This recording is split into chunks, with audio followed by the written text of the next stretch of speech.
ఆమెకేమో 33, వాడికేమో 25 ఏళ్ళు. వీళ్ళిద్దరి మధ్య అక్రమ సంబంధం.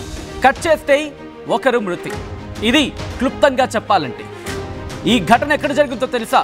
ఒక్కసారిగా షాక్కి గురవుతారు ఎంటైర్ స్టోరీ వింటూ ఉంటే. దానికి సంబంధించిన బిగ్ బ్రేకింగ్ న్యూస్ చూస్తున్నారు. బెంగళూరులో దారుణ ఘటనకు సంబంధించిన ఆ డెవలప్మెంట్కి సంబంధించిన బిగ్ బ్రేకింగ్ న్యూస్ చూస్తున్నారు. ఓయో రూమ్లో మహిళ దారుణ హత్యకు గురైంది. 33 ఏళ్ల హరిణిని 17 సార్లు కత్తితో పొడిచి పొడిచి పొడిచి పొడిచి పొడిచి పొడిచి చంపేశాడు ప్రియుడు యశస్. రిలేషన్షిప్ వద్దన్నందుకు పొడిచి చంపేశాడు యశస్.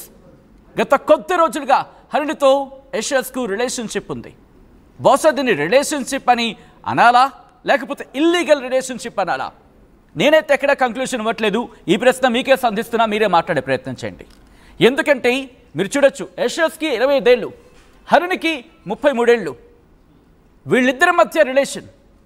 కట్ చేస్తే హరిణి మృతి. హరిణికి ఇప్పటికీ 2 పిల్లలు ఉన్నారు. హరిణికి గతంలోనే వివాహం అయింది. 2 పిల్లలు కూడా ఉన్నారు. ఈ నేపథ్యంలో యశస్తో రిలేషన్షిప్లోకి వెళ్ళింది. ఆ తర్వాత యశస్ ఈ అంశానికి సంబంధించి వీళ్ళిద్దరి మధ్య కూడా రిలేషన్షిప్ కొనసాగుతున్న క్రమంలో హరిణికి ఏమైందో ఏమో, రిలేషన్షిప్ వద్దు అనుకుంది అనేది ఒక చర్చ. ఎందుకంటే పోలీసుల ఇన్వెస్టిగేషన్గా పూర్తి స్థాయిలో జరగాలి. నిజాలేంటి ఆ వివరాలన్నీ బయటికి రావాలి. బట్ మనకు అందుతున్న సమాచారం ప్రకారం హరిణి రిలేషన్షిప్ నుంచి బయటకు వచ్చేద్దాం అనుకుంది. ఇదే అంశాన్ని యశస్తో పంచుకుంది.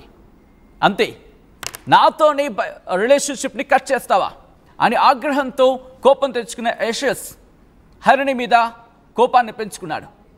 వెంటనే హరిణిని హతమార్చాడు అనేది మనకు అందుతున్న సమాచారం.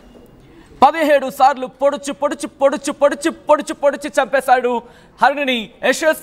ఈ నేపథ్యంలో ప్రస్తుతం బెంగళూరులో ఈ హత్యోదంతం సంచలనంగా మారింది.